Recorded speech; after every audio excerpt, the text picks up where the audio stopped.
Hey y'all, welcome to the Clock Tower. I'm Colton, here with Brandon. 5 cards, 5 minutes, taking our first look at Revue Starlight ReLive. Brandon, what's our first card? First up, we have this Yachio. This is a center runner that also has the ability to grant all of your opponent's characters Encore 2. That's kind of the downside for having it at a 3-5 power. So a 3-5 center runner, great card to be able to try to plus at 0. Toru's good. This is your plussing 0 of choice in this set. I think there is also a clean cut that's pretty decent, but I think this is the card that, once all the cards for Revue Starlight are out, because there's going to be a third set following up this one shortly, this card stays in your list. Next, Musketeer d'Artagnan Karen Aijo. On play mill 2, it gains X times 1,000 for each Revue character among those cards milled, and it's also a drop salvage that pumps something 1,000 power. Drop salvage is generically fine, and this can get up to 3 or 4, and it can grant 1,000 to something else. This is fine. I think this sees play. I think Drop Salvage is actually pretty playable. Allows you to kind of potentially redo your combo over again, maybe combo twice. Also benefits off itself, right? Because when you on play mill 2, so you can potentially get a card that you just milled. No, I think this is pretty good for a card at 0. Going into level 3, we have the Hikari. This is on early play.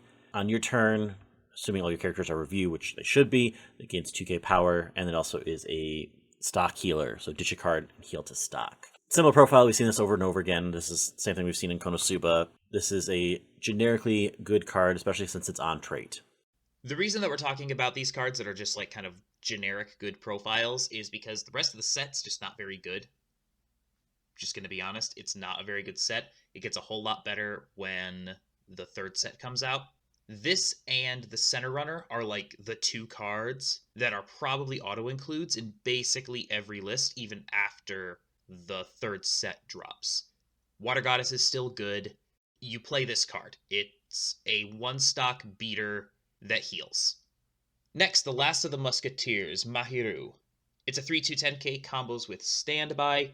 When it's summoned by its Standby climax, you can stand it, and everybody gets +1 soul if you pay 1. It also has Defensive Surveil. When you eat damage, you can look at the top card of your deck and either leave it there or mill it, and it also has Hand Encore. This is pretty alright. If you're going to play 8 Standby in Revue Starlight, you could do worse. This is not bad. It doesn't have a ton of finishing power. It does get the extra soul, which is important because Standby doesn't push soul. But this is pretty okay, and you can get this, you can keep it on board pretty easily because you have the Hand Encore, and ideally it's preventing damage. It's pretty alright. Yeah, this is a pretty good mid-game sustain kind of card, right? The card that comes in at level 2 and then tries to help slow down your opponent's offensive spree, really. Trying to pull those cancels to be able to try to stay at 2 longer. So definitely a really interesting card that can try to help sustain the game a little bit longer, especially in a game with standby triggers where you're trying to slow down the game. So that way you can kind of build up the bigger board and kind of dominate the board in that way. This is exactly what you would want in that kind of strategy.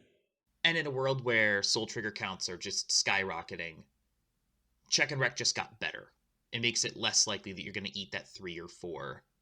Last up, we have the Akira. It has an experience condition. If itself is in your level zone, it gets an additional 2k power. On play heal. And then it also has a climax combo with Pants that when you get a reverse, you can pay 2 to AC Tail 4 twice. So mill the bottom 4 cards of your deck and deal damage based on the number of climaxes revealed. So you could eventually go through 8 cards of your opponent's deck to the bottom and trying to mill out that way. If you can pull off the reverse, I think this is not a terrible combo. Yeah, I really do hate trying to get a reverse with the 12k body. That feels really bad. I don't hate pay 2, essentially burn 1 twice is kind of the expected damage output. It could go higher, and you're also almost certainly going to get something because you are going through 8 cards. This is okay, but it's too easy to play around for it to be all that good. There's better finishing stuff coming in set 3. And that's it. Thank you so much for joining us. We'll be back with a deck tech on Tuesday, gameplay for that on Thursday, and then the following week, Clock Talk and more 5 cards, 5 minutes. Until next time, thank you so much for joining us. Please like, share, comment, and subscribe, and have a good one. We'll see you then.